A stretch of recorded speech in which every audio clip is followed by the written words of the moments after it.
Hi, this is Mike Hendrickson from Strata Hadoop World in New York City. I'm here with Marie Goodell. Marie, how you doing? Oh, great. It's so great to be. It's my third Strata Conference in New York City, and I love them. So can you tell there's a different vibe this year, or is it bigger, better? Yeah, definitely a different vibe. It's bigger. Definitely a bigger, you can hear the momentum in the background. Another thing that I think is very different for us this year is that we are seeing actual implementations. Customers have gone beyond just talking about big data, and they're now at the level of actually implementing, and that's exciting. So it's now in practice rather than in theory. Exactly. Yeah, exactly. I think that's one of the themes that we're hearing too, is there's a lot of use cases now built around people wanting data. So a use case from the SAP world, I know you work with a lot of large companies, and you've been around for quite a while. Right. So is there a shift happening among large organizations to all of a sudden realize that data is important? Yeah, well, I think the large companies always felt that the data was important, and in the large companies, we would work with business data, but what they're seeing is that there's this great value in data that they didn't consider as part of their data warehouse before.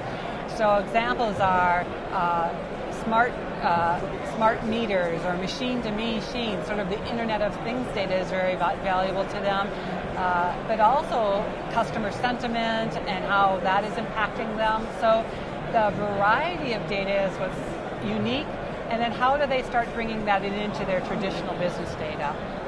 So there's a growth everywhere going on with data being at the center of more insightful business. Is that a fair way to say that business wants insight? I think it is. What we have seen with our customers and what we encourage them is to not start with the data though, is to really start with the business use case that they're trying to start with. And we've actually started offering a full day free workshop to our customers to start out and say, what is your use case? Who should be involved in making that decision? So if it's a manufacturing group or is it the marketing organization? And we encourage them to say, here's a very specific use case and the KPIs they want to measure. Once they've done that, then we say, what data do you need to get that? What technology do you need? And then how can we help you implement a proof of concept to demonstrate that you will show ROI or good KPI? And those are the customers who are very successful and have full-on implementations. So you kind of build the case first, but so SAP has a data platform architecture, a set of tools, set of products. How do you describe what SAP has in the data world? Well, with our sales teams, we encourage them to look at a set of products in our portfolio and our trusted partners. So often at the very foundation of it is once a business case has been decided, we will look at where is the data stored, and that could be in our SAP BW or HANA, our SAP HANA environment, but we also have trusted partners with Hadoop vendors, Spark vendors, so that we can bring data in from those worlds as well. And then once the processing starts to happen, and what's sort of unique about SAP HANA is that is not so much, in-memory is cool, but what I would also say is that there are these processing engines for predictive analytics, spatial analytics, text analytics that happen that allow crunching of the data in a different way than before. And then in our portfolio, we would encourage them to display that using some predictive analytics tool, which could be either SAP or SAS, because we have partnerships there, or visualizing it then like with the tool of SAP Lumira. We're not tool dependent. We have very trusted partnerships with many, many vendors.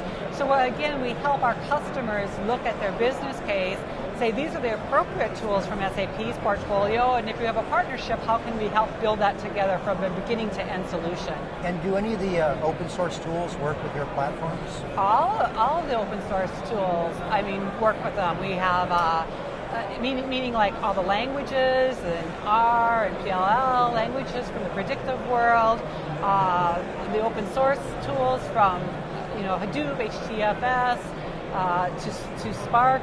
All those aspects are all working with SAP HANA with no problem at all.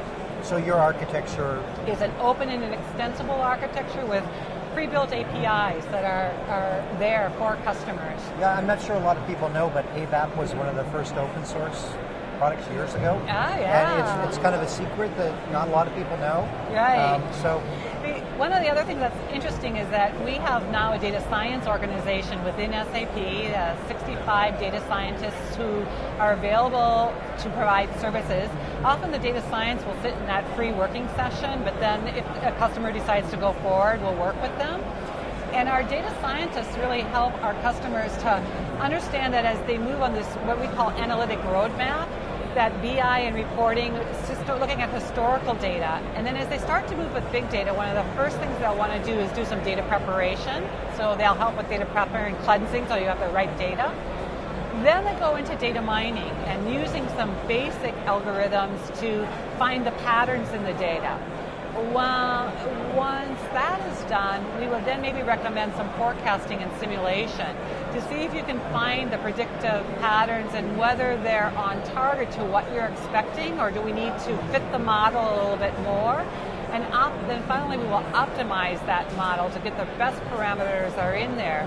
And so we can do this all working with them and then give the models to the customers so that they can adjust them on their own using one of our predictive analytics tools or one of our partners' predictive analytics tools. So these are data scientists that are on staff at SAP, and they're kind of customer-partner relations? Absolutely. Again, working mostly from what is that business use case, and the data scientists really feel that they're on that customer team, so they're not promoting one product versus the other product, but helping the customer solve that case and taking whatever tools feel best and right to that customer. So if we sit down, let's fast forward to 2015, and we're here in New York next year, what would you say will be the biggest change in the data world, and how will SAP address that?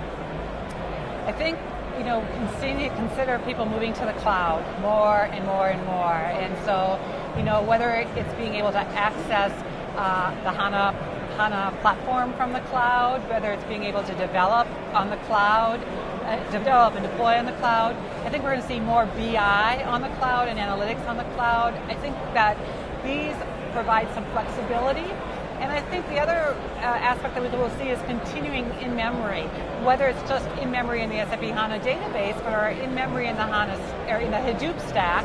And we will continue to work in those partnerships so that people can have a rapid processing of data. There always will be sometimes when you want to do some bulk uploads, right? Not all data needs to go in there, but there's ability to do things real time, addresses the consumer desire for instant feedback, just like I do when I'm on my iPhone. Yeah. That's where we're going. Marie, thank you for your time. This has been wonderful. Great. Thank you. Thank you for sharing it. Yeah.